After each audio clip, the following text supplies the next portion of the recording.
Hello, welcome to The Wandering Drew. I am Drew. On today's episode, I'd like to discuss water, or at least the importance of water while hiking and backpacking.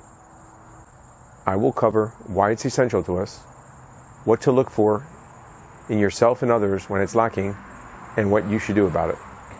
Stay tuned for discussion on hydration.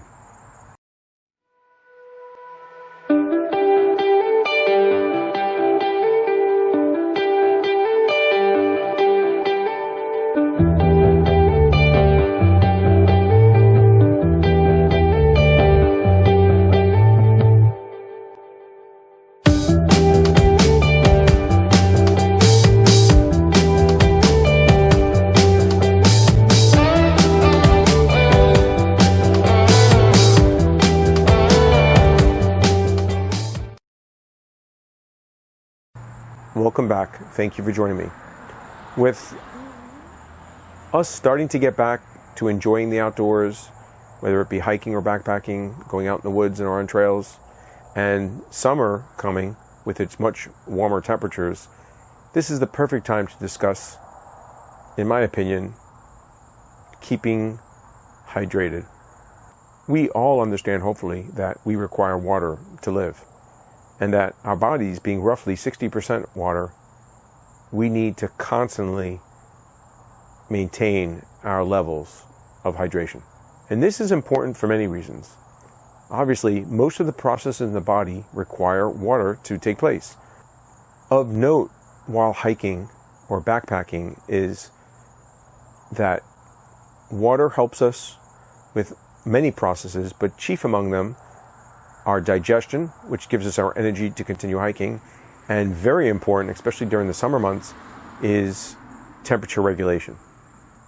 So without these processes take place, it's very hard to stay energized and keep our bodies able to compensate for the hotter temperatures and the exertion of doing work while hiking.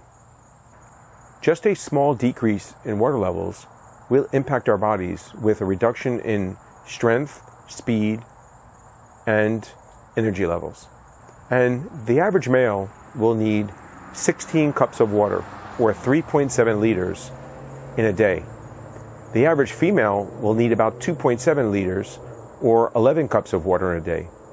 And this doesn't include the amount of exertion that we're doing, your fitness level to begin with, your age, any medical conditions you may have. So one can see that there is a need for us to intake sometimes significant amounts of water during the day, especially if we're exerting ourselves doing an activity like hiking or backpacking. On a personal level, while hiking, I always feel like I carry a lot of water. I noticed I was carrying much more water than other hikers, and I seem to be drinking it. As a matter of fact, I would have to resupply myself throughout the day. There are times that I even carried up to 6 liters of water and actually drank most of that throughout the day, especially while hiking in the summer. I also noticed that while other people didn't carry as much water frequently, I would end up having to give them some of my water that I was carrying to make them able to be comfortable to reach the next watering location. And I've done this on several trips, most notably with my son on the Art Loeb Trail, and with another hiker while doing the Ocean to Lake Trail. And one important thing to note is that even when it's not hot weather, even in cooler or even cold weather, one still must make sure we are having enough to drink and maintain hydration levels. So while most of us realize that we need to take in more water during the hotter times of the year, a lot of us don't really think about water as much during the colder times of the year. But it is just as important then. The condition of not having enough water in our body is known as dehydration. Most of us already know that. Frequently, it's been quoted that up to 70% of Americans are chronically dehydrated. That means that 7 out of every 10 Americans in their normal everyday life are dehydrated as they go throughout their day. And there's many reasons for this. We tend not to drink as much as we used to in terms of water, and most of the other things we choose to drink now are caffeinated or carbonated sodas, coffee, tea, or even energy drinks.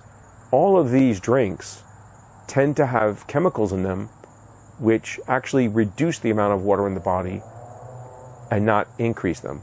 Our bodies are quite able to compensate for small variations of water. However, it doesn't take much for us to go into a state of dehydration. So a water loss of 1 to 2% is usually not a big deal. But once you start getting over that, our body starts feeling the side effects of having less than optimum water levels. So how do we lose fluids? Well, some of the more obvious and very apparent ways, especially while hiking, is through sweat. In addition to the sweat, which is more obvious during the hotter weather than the cold weather, we also lose it through elimination.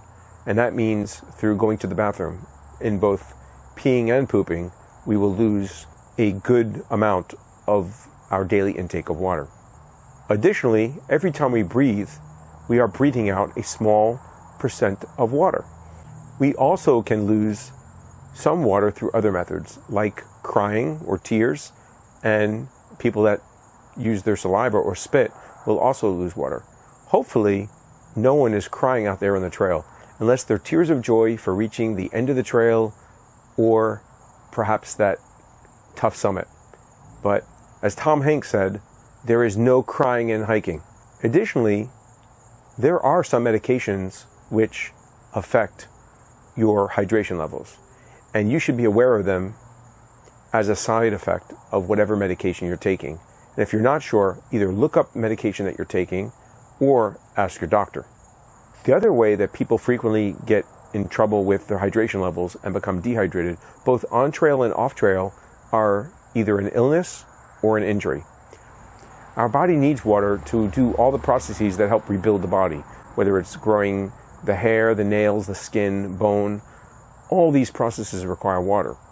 However, certain injuries cause us to use more water than otherwise. For instance, a burn will cause a lot of water to be used in order to treat that injury as a normal reaction of the body. Additionally, a blister will use an amount of water in order to heal itself. As that blister fills up with water, that water is no longer able to be used for other functions within the body.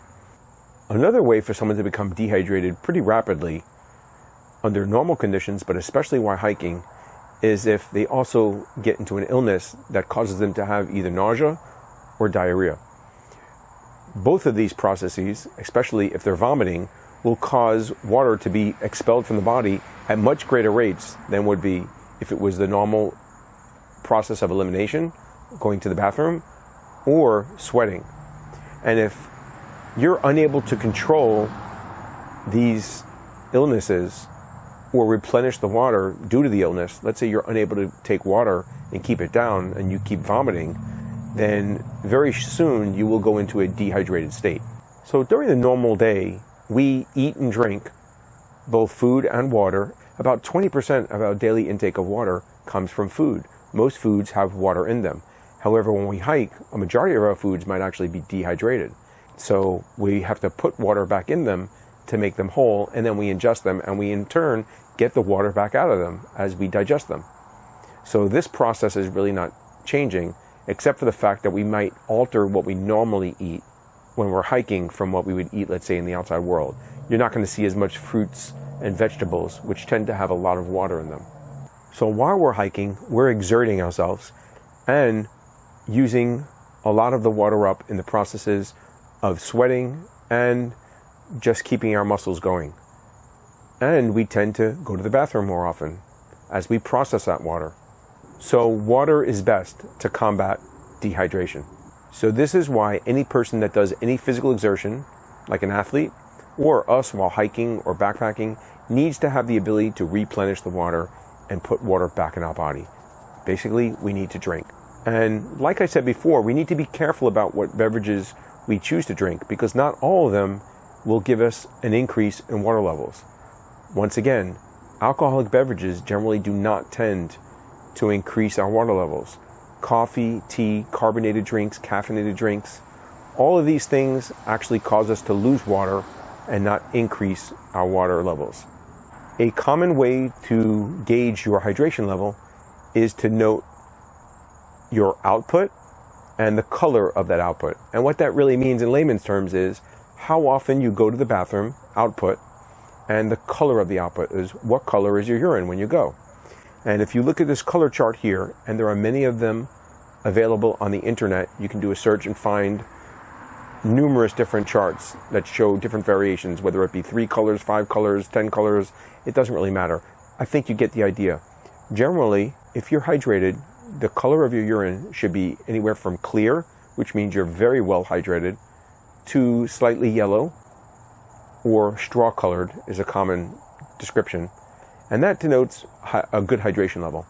As you become more dehydrated, in other words, you have less water in your body, your urine or your pee will become darker in color because the chemicals and the other trace elements, the other things that are inside your urine, become more concentrated, so therefore it becomes darker. So the darker your urine is, generally, the more dehydrated you are. And there are exceptions to this. For instance, if you're taking certain medications or vitamins or nutrients replacements, as well as some protein powders and some sort of like health foods will cause your urine to turn darker in color, even though you're not hydrated. It's just that there's more vitamins and nutrients that are being processed by the body and then being excreted or output in the urine.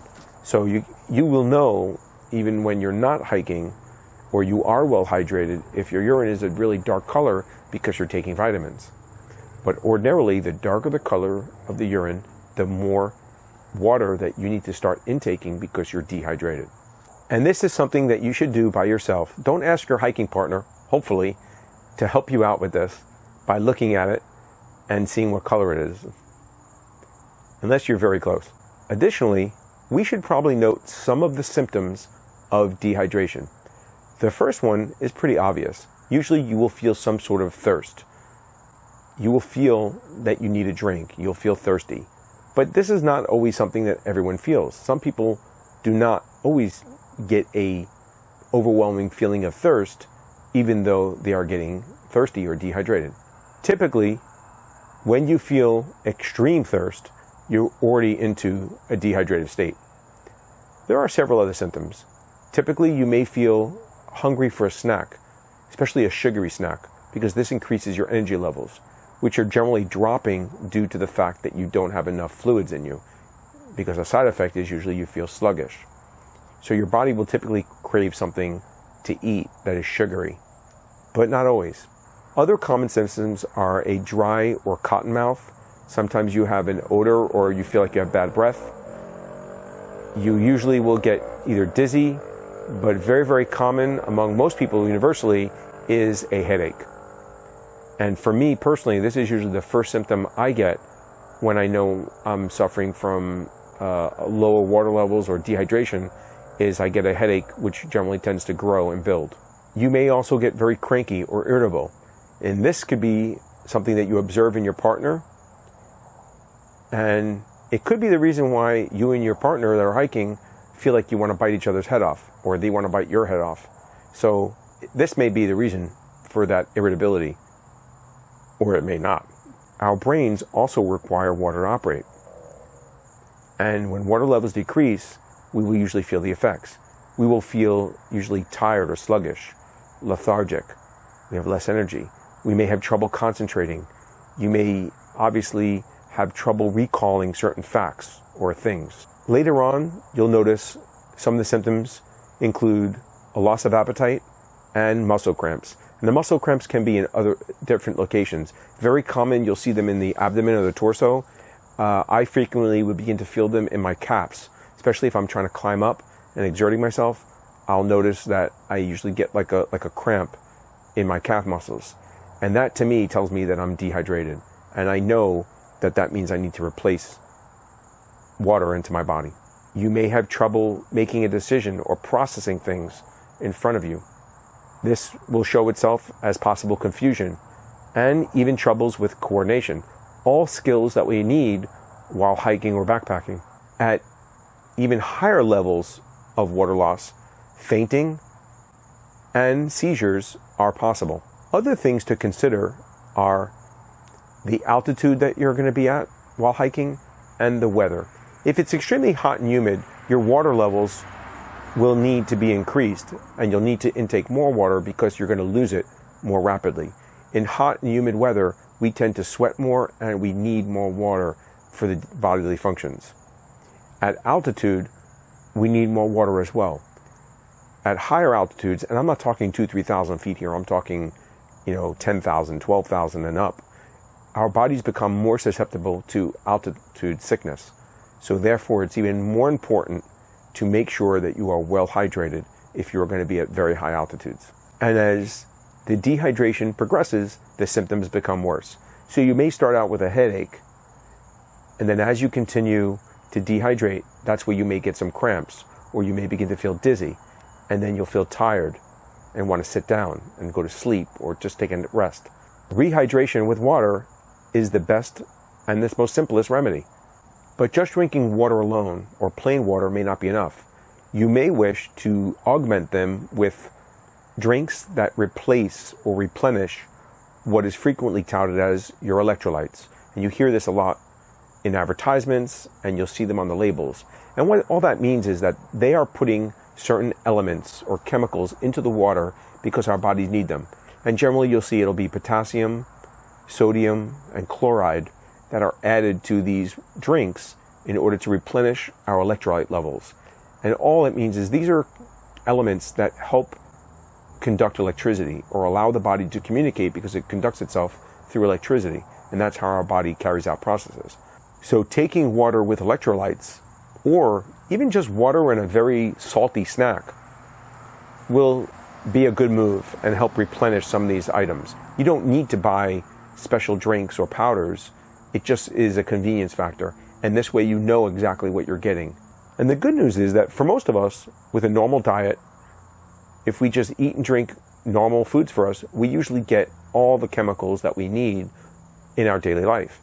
However, when we're out backpacking and hiking, we're generally using more of these chemicals, and we're also sweating a lot and losing some of them through sweat. So it's not a bad idea to increase our intake of these chemicals.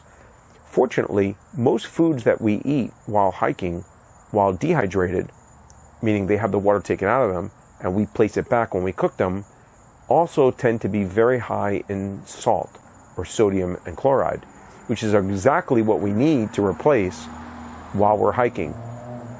That is 2 of the electrolytes that I earlier mentioned.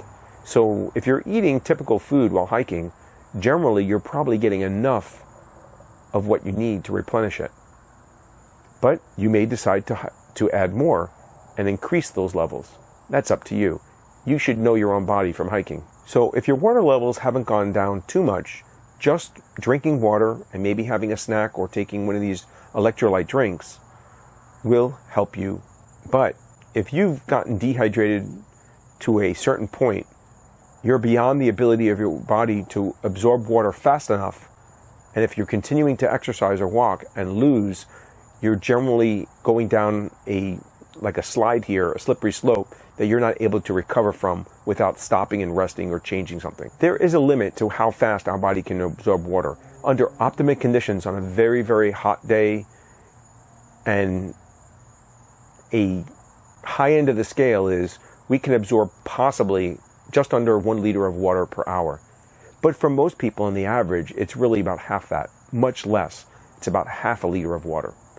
So I would say you're able to absorb probably something close to a bottle of water per hour, something in the neighborhood of 16 ounces. So as in the past, I just have some items here to illustrate what I'm talking about.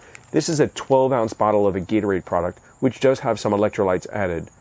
Gatorade always touts that. So if you were to go drinking and you needed to replenish not only your water levels, but maybe some of your electrolytes, this would be a good choice. This is only 12 ounces though. This is a 16.9 or a standard bottle of water that you usually find. And this is about the amount of water that you're able to absorb per hour under good conditions.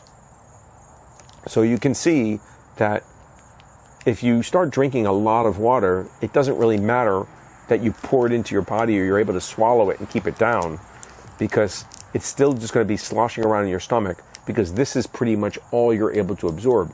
So if you decide to take in more water, let's say drinking a whole liter of water at a time, you're still only going to absorb about this much per hour. So the best thing to do is drink all throughout the day.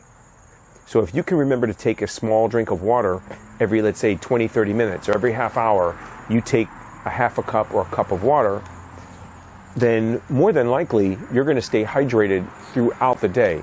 And that's a good practice. And that's one of the reasons why I like some of the hydration bladders with the hose, because it's so easy to walk and just remember to take a drink while you're walking. You don't have to stop or grab a bottle out or do anything really. You can keep walking while you do it. So you can see that keeping hydrated is important to the hiker. So the best thing to do is to not get dehydrated at all. It's to sip or drink constantly throughout the day during your hike and while you're doing your exertion. And then also replenish your water, drink a little extra at night or in the morning, either before you do your activity or even after you've done your activity for the day at camp at night. Generally, you're sitting down, you're having a meal. Make sure you drink extra and replenish your water that you've lost throughout the day, so you're starting off the next day fully hydrated. So this is why we need water, why it's important for us to be aware of the signs and symptoms of dehydration so that it doesn't become an issue for us and our fellow hikers. And we know how to address this and remedy it by taking in more water. Next week, I will cover a related topic of dehydration, but from a first aid standpoint. I hope you'll join me. Thank you for taking time out to watch this video. I hope you get something out of it. If you like what I'm doing on this channel, please leave a comment below. I always enjoy reading those. Give me a thumbs up or a like. And if you are interested or feel like it, how about subscribing to the channel? Once again, thank you so much for taking time out of your day to watch this video. I appreciate it. Till we meet again.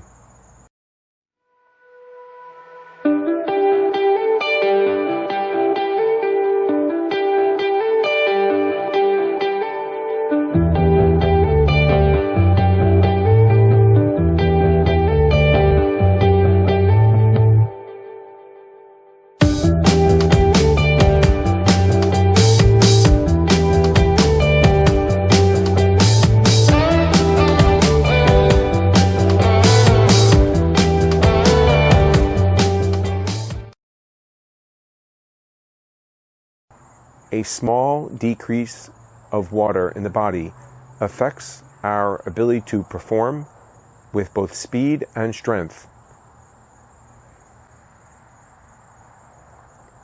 A small decrease in water levels impacts our body's ability and will yield reductions in speed, strength, and stamina. Just a small